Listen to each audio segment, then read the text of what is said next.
Aš esu Valentina Dagienė, Vilniaus universiteto Matematikos informatikos instituto profesorė.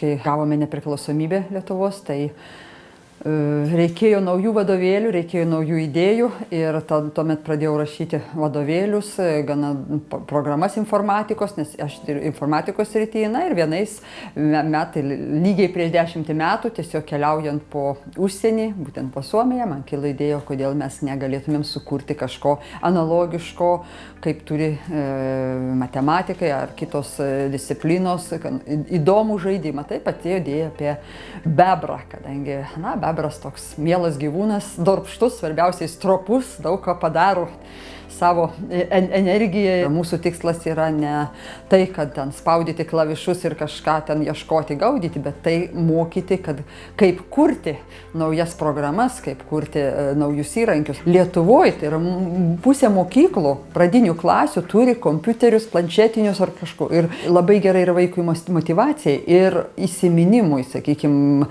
įvairių net ir tokių elementarių procedūrų, tarkim. Pradinukai, kokie aktyvūs Lietuvoje čia prieš porą metų ėmėmės ir taip ne per daug reklamuodavę, kur tiesiog 3000 pradinukų sudalyvavo iš karto. Norim ir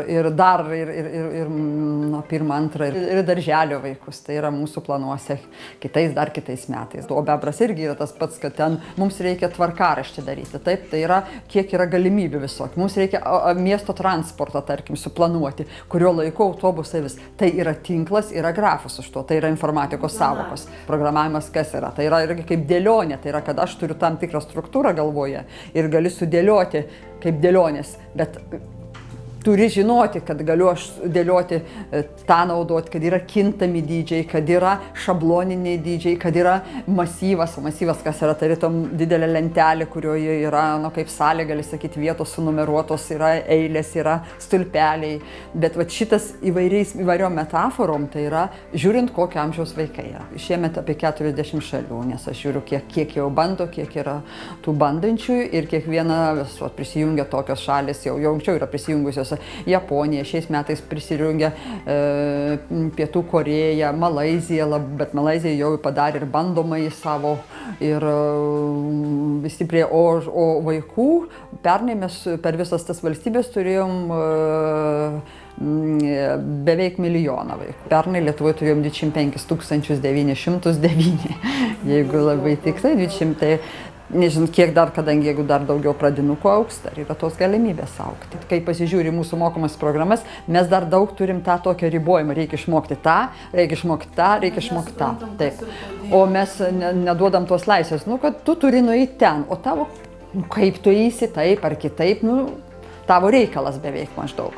Žiūrėkim, kur mūsų visuomenė, juk mums vis mažiau bereikia tų rutininių darbų. Rutininius darbus, jeigu aiškiai žinai algoritmą, rutininis darbas, tai galima atiduoti robotui. Padarai robotą, kuris jau ten grindį šveičia, kuris tą daro.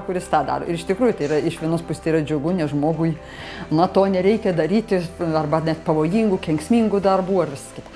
Tai reiškia, bet reikia žmonių, kurie darytų tokius robotus. Reikia žmonių, kurie suprastų, kaip kažką įdomaus dar padaryti, dar tyrinėti ar kažką. Tai reiškia, mums reikia mokyti tokius kūrybiškus žmonės. Ir tai yra iš tos pusės yra džiugu, kadangi mes galim vadinti tai e-skills ir kompiuterinės tos technologijos ir visas, kad mums suteikia galimybę dar labiau būti kūrybiškesniems.